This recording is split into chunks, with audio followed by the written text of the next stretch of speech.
अस्सलामुअलैकुम। मोहम्मद अज़हर सिद्दीक अपने programme maths views के साथ हाजिर खिदमत है। चीज़ें बहुत तेज़ी से तब्दील हो रही हैं और आप देखते जाइएगा आगे हो क्या रहा है। पाकिस्तान इस वक्त बहुत मुश्किल हालात में है। कहने को आपको लग रहा होगा कि सारे हालात ठीक हैं, ये हालात ठीक नहीं हैं। वन शुड स्पीक ट्रुथ, सच बताएं कौम को। डॉलर नीचे आ रहा था, कहाँ गया वो? फिर बड़ी स्मगलिंग रुक रही थी, बहुत सी चीज़ें हो रही थी, लेकिन खुदा रहा इनको मंतकी अंजाम तक लेके जाए। और लेके कौन जाएगा? ये निगरान हुकूमत इन्होंने बहुत कुछ कर सकती थी, क्या किया इन्होंने? ये भी ट्रांसफ़र, पोस्टिंग, लूट मार, फंड अलाउट करना। आप सोच नहीं सकते हैं कि PMLN के लोगों को उनकी ट्रांसफ़र को और पोस्टिंग को जिस तरह एडवांटेजेस दिए जा रहे हैं वो रिकॉर्ड का हिस्सा है। फिर आज इस्लामाबाद हाई कोर्ट में जो दोहरा अदालती निज़ाम है, और वो आपने देख लिया कि क्या फ़ैसला हुआ है, क्या फ़ैसला हुआ है। आप समझ सकते हैं कि चीज़ें किस सिमत में चल रही हैं, आपको ये भी अंदाज़ा हो जाएगा। फिर लाहौर हाई कोर्ट में कुछ समातें ऐसी हैं जो बड़ी तकलीफ़देह हैं, लेकिन दोहरा निज़ाम, यानी अज़हर सिद्दीक भी अब आपको कह रहा है कि दोहरा निज़ाम इंसाफ पाकिस्तान में चल रहा है। आपको अगर याद होगा, बेंच बना जनाब चीफ जस्टिस आमिर फ़ारूक साहब के साथ, स्पेशल बेंच था ये, और प्रोसिक्यूटर जनरल जो हैं एहतशाम कादर साहब हमारे बड़े अच्छे दोस्त हैं ये, और पाकिस्तान मुस्लिम लीग नून या उस ग्रुप के बहुत करीब समझे जाते हैं। सियासी पोस्ट है, टोटल सियासी पोस्ट है उनकी, ये मानना पड़ेगा। यानी ऐसे नहीं है यहाँ असगर हैदर साहब का इस्तीफ़ा दिया गया, रिटायर हुए और उनकी जगह ये तैनात कर दिया गया, चेयरमैन नैब अपनी मर्ज़ी का लाया गया। तो ये नज़र आ जाना चाहिए कि यहाँ दोहरा निज़ाम चल रहा है, यानी नैब के अंदर भी और फिर अदालतों के अंदर भी। वबांगे दोहल में बात कर रहा हूँ मैं, पहले मैं झिझकता था बात करते हुए, लेकिन नहीं। और ये अदालतें अगर अब भी ठीक ना हुई तो फिर याद रखिएगा बहुत बुरा हाल होना है इस मुल्क का। इस मुल्क में अगर इस तरह का निज़ाम इंसाफ मिलना है तो अल्लाह ही हाफ़िज़ है। नवाज शरीफ की अपीलें बहाल कर देंगे। एक बंदा इश्तिहारी बगड़े से मरा, देखें तारीख़ी तौर पर कुछ चीज़ें हैं, मैं पहले वह रख दूँ फिर मैं कुछ और आपको बता देता हूँ। और अपीलें बहाल कर दी हैं, सज़ाएँ मुअत्तल हो गई हैं, मुअत्तल हो गई ना जी, इश्तिहारी भी ख़त्म हो गया ना। एब्सकॉन्डर भी, चले एब्सकॉन्डर तो अपने सरेंडर कर दिया था, लेकिन अदालत ने बतौर यानी सेटिस्फाई किए बगैर, मुतमिन किए बगैर कैसे इश्तिहारी ख़त्म कर दिया? बहुत बड़ा सवाल है। नैब कहे भी यह अदालत की जिम्मेदारी है भाई। इश्तिहारी तो अदालतों से हुआ, नैब से थोड़ा हुआ। तो ये सवाल है, इसका जवाब देखे कब देती है अदालत, फैसला देखते हैं क्या आता है। लेकिन बहुत तकलीफ़ हो रही है, बहुत से लोगों ने फ़ोन किया मुझे, और आपको याद होगा ये अब अपीलें भी समाअत करेगा, इसकी सस्पेंड हो गई हैं। समाअत कब होती नहीं होती वो अलग बातें हैं, और हालात तो यही हैं कि जिस तरह ये हुआ वो बरी भी कर दे। अब क्या रह गया उसमें? यानी मनी ट्रेल आज तक नहीं आ सका। वो मैं जजमेंट मियाँ शरीफ की 88, 89 जो असेसमेंट है उसकी मैं सामने रखता होता हूँ आपके। उस जजमेंट को अगर सामने रख कर देखें तो आपको पता चल जाएगा 9,36,311 रुपये आमदन थी। और ये आज ये बताएं ना, अदालत ही बता दे चले कम अज़ कम, ये प्रॉपर्टी कैसे खरीदी है, पैसा कहाँ से आया, मनी ट्रेल कहाँ से है? कोई जवाब नहीं है किसी के पास। और याद रखिएगा रस्मी कार्रवाई होने हैं सितंबर 2020 में। चीफ जस्टिस जो है ना आमिर फ़ारूक साहब जज थे, अगर नवाज शरीफ के केस में क्या कहा था, मुल्ज़िम हुकूमत और आवाम को धोखा देकर बैरून मुल्क चला गया। जस्टिस मोहसिन अख्तर साहब जो थे, उन्होंने कहा था मुल्ज़िम लंदन में बैठकर हुकूमत और आवाम पर हंसता होगा, जो नहायत शर्मिंदगी का मकाम है। और आज जस्टिस आमिर फ़ारूक साहब के पास ही लगा तो कम अज़ कम ये पूछ ही लेते, रूबू देखे कुछ बातें ही तारीख़ी तौर पर याद कर लेते क्या हुआ। और दूसरी तरफ अगर आप देखें, साइफ़र का केस है, इमरान खान पर इल्ज़ाम है वो 16 अगस्त से गिरफ़्तार हैं। एक माह बाद 16 अक्टूबर को ज़मानत का फ़ैसला महफूज हुआ और गिरफ़्तारी को 36 रोज़ से ज़ायद हो चुके हैं। इसमें वैसे तो गिरफ़्तारी आपको पता है पहले तोशाखाना में थी और अभी तक फ़ैसला महफूज सुनाया नहीं जा सका। नवाज शरीफ जो है ना 1450 रोज़ मफरूर रहे, सज़ा याफ्ता मुजरम है, और उनका फ़ैसला सिर्फ और सिर्फ कितने 36 मिनट में हो गया। क्या कहेंगे आप? बातें जो मर्ज़ी आप कहते रहें, लेकिन ये कुछ हक़ाइक़ हैं, कुछ सच हैं जो मैं और आप जवाब नहीं दे सकते हैं। और क्या आप नवाज शरीफ को गिरफ़्तार करना चाहते हैं? अदालत ने सवाल किया था तो प्रोसिक्यूटर ने कहा बिल्कुल गिरफ़्तार नहीं करना चाहते, और फिर फ़ैसला महफूज हुआ। थोड़ी देर बाद और फ़ैसला वो सुना दिया गया। और कुछ तारीख़ी बातें जो मैं ना आपके सामने रखने लगा हूँ।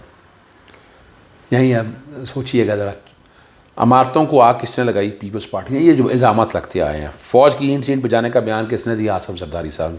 साबिक़ आर्मी चीफ जरजालो की कब्र पर जूते लहराकर उसके खिलाफ नारे किसने लगाए? पाकिस्तान पीपल्स पार्टी पर इल्ज़ाम है। मेमो गैस स्कैंडल किसने किया? पीपल्स पार्टी ने। जस्टिस शहजाद अली शाह की अदालत सुप्रीम कोर्ट हमला किसने किया? नून लीग ने, जो आज की हुकूमत है। जस्टिस शहजाद अली शाह अपनी जान से बचाकर अखवी दौर से भागा, क्या? नून लीग से। नैब के दफ्तर पथराव किसने किया? मरहूम नवाज और उसके साथ नून लीगियों ने। कारगिल में हमारी फ़ौज ने आपकी और मेरी पीठ में छुरा घोंपा, भारतीय विजन को ये बात किसने कही? नवाज शरीफ ने। पाकिस्तान मुंबई हमलों का इल्ज़ाम किसने लगाया? नवाज शरीफ ने। डॉन लीग केस किसने किया? मरियम नवाज, नवाज शरीफ, परवेज़ रशीद और तारिक फातमी ने, यानी नून लीग ने। फ़ौज हमारी अड्डों से गोश्त नोच कर खा गई, फ़ौज ने आज तक एक भी इलाका फतह नहीं किया, 65 और 71 की जंग हारे। बयान किसने दिया? ख्वाजा आसिफ ने।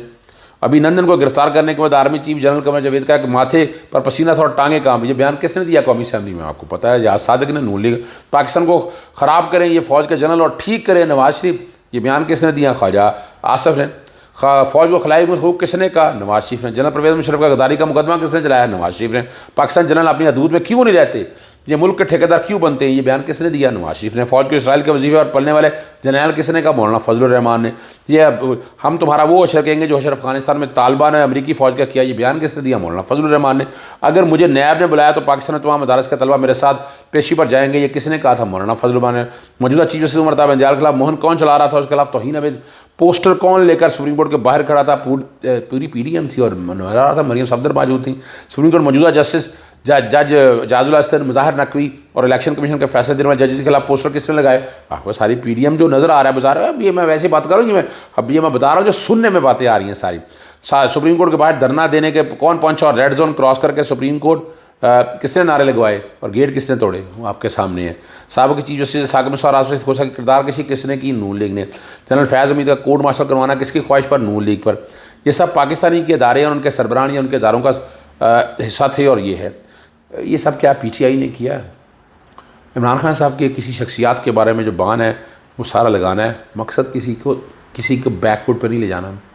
लेकिन ये तारीख़ के जो औराक हैं इन पे मट्टी डालने की ज़रूरत है। तो इमरान खान क्यों फिर? सिर्फ अगर मट्टी डालनी है तो इमरान खान क्यों फिर? इसलिए मैं कहता हूँ पाकिस्तान को मिसाक पाकिस्तान की ज़रूरत है। आगे लाएँ। ये अल्फाज शुरू कर दिए हैं नून लीग ने और बाकी ने। मैंने कहा था 5 जून को कि पाकिस्तान को मिसाक पाकिस्तान की ज़रूरत है। ये मेरे अल्फाज थे आप तक। और छोटी छोटी चीज़ें हैं आपको वो आपके सामने रखना बड़ा ज़रूरी है। आपको पता है कि जो है ना सनम जावेद वगैरह उनकी जो ज़मानतों वाला मामला है, गिरफ़्तारी पर 2 नवंबर तक समाअत मुलतवी होगी। रिकॉर्ड ही नहीं है। मुख्तलिफ मुकदमात करने की रिपोर्ट तलब की है। कानून बताया जाए कि 9 मई के मुकदमे गिरफ़्तार उसे तमाम मुकदमा में शामिल करें। ये जो है ना सनम जावेद को 9 मई के तमाम मुकदमों में गिरफ़्तार किया जा रहा है। और देखेंगे जब एक वाक़या हो गया उसी में सारों को गिरफ़्तार किया जाए, लेकिन एक गिरफ़्तार करके दूसरे में करना ये एक नॉर्मल रूटीन है। या उनको मंजूर किया जाए, रहा किया जाए। मुकदमा का रिकॉर्ड मौजूद नहीं है। प्रोसिक्यूशन और अदालत ने समाअत इसकी 2 नवंबर तक, आज 26 अक्टूबर है। और डॉक्टर यास्मीन राशिद और वो आपको पता है पेश हुई वहाँ नैब की कोर्ट के अंदर, और उनके 9 मई के जलाओ गिराओ के वाक़े हैं। 9 नवंबर तक जुडिशल रिमांड में तोसी हो गई है। डॉक्टर यास्मीन राशिद और खदीजा शाह पेश हुई थी। खदीजा शाह का आपको पता ख़त आया था, वो बड़ा तकलीफ़ दे ख़त था। वो एक माँ के हैसियत से, एक बहन की हैसियत से, एक बेटी की हैसियत से, एक बहू की हैसियत से बड़ा तकलीफ़ दे ख़त है। मैं नहीं वो दोहराना चाहता। और जुडिशल रिमांड में तोसी की बात की थी। डॉक्टर यास्मीन राशिद जब आज पेश हुई हैं और उमर सरफराज चीमा बड़ी ज़बरदस्त बातें कही उन्होंने। नवाज शरीफ को वार्निंग दी है, धमकी दी है उन्होंने। कहते हैं बहादुर हो तो मेरे खिलाफ इलेक्शन करके दिखाओ। लेवल प्लेइंग का मतलब है जिसने इलेक्शन लड़ना है वो बाहर हो। नवाज शरीफ सजा याफ्ता और इश्तिहारी हैं, इसको आपने बाहर इलेक्शन के लिए ले आए हैं। नवाज शरीफ को प्रोटोकॉल दिया जा रहा है। हमारे केस का चलान 3-4 महीने तक नहीं आया। ये बात पहले से कन्फर्म है, इलेक्शन ही सिलेक्शन है। और वर्ल्ड मेडिकल एसोसिएशन ने प्राइम मिनिस्टर सदर को ख़त लिखा कि यास्मीन राशिद को क्यों गिरफ्तार किया। उमर सरफराज चीमा ने कहा कि 6 माह हो गए, पहली दफ़ा बोले हैं वो। झूठा केस अभी तक जेल में रखा है। जब तक गिरफ्तार हुआ, जब मैं घर में मौजूद था इन केसेस को मुझे गिरफ्तार किया हुआ। हमसे प्रेस कॉन्फ्रेंस करवाना चाहते हैं। हमने PTI छोड़ी होती तो तब ही छोड़ देते, तो अब नहीं छोड़ेंगे। ये बातें उमर सरफराज चीमा ने जो बातें कही हैं आपके लिए बड़ी। और आपको पता है चौधरी परवेज़ लाई को एक और केस में पेश किया गया, यानी उन्हें बाहर नहीं निकलने देना। जिस केस में गिरफ्तारी डालकर पेश किया, एक और एंटी करप्शन का केस आ गया, उसमें भी डिस्चार्ज कर दिया अदालत ने। यानी वहाँ भी, और एक से 2 शिकार हो रहे हैं।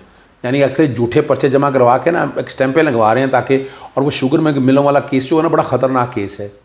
वो जो लोग इसमें शामिल हैं वो आ जाएंगे, लेकिन यहाँ ये क्या हो जाएगा, यहाँ से आप। और आखिर में एक जो बात है जो आबिद बख्शर के बारे में अक्सर आप पूछते हैं, तो वो भी आपके सामने मैं रख देता हूँ।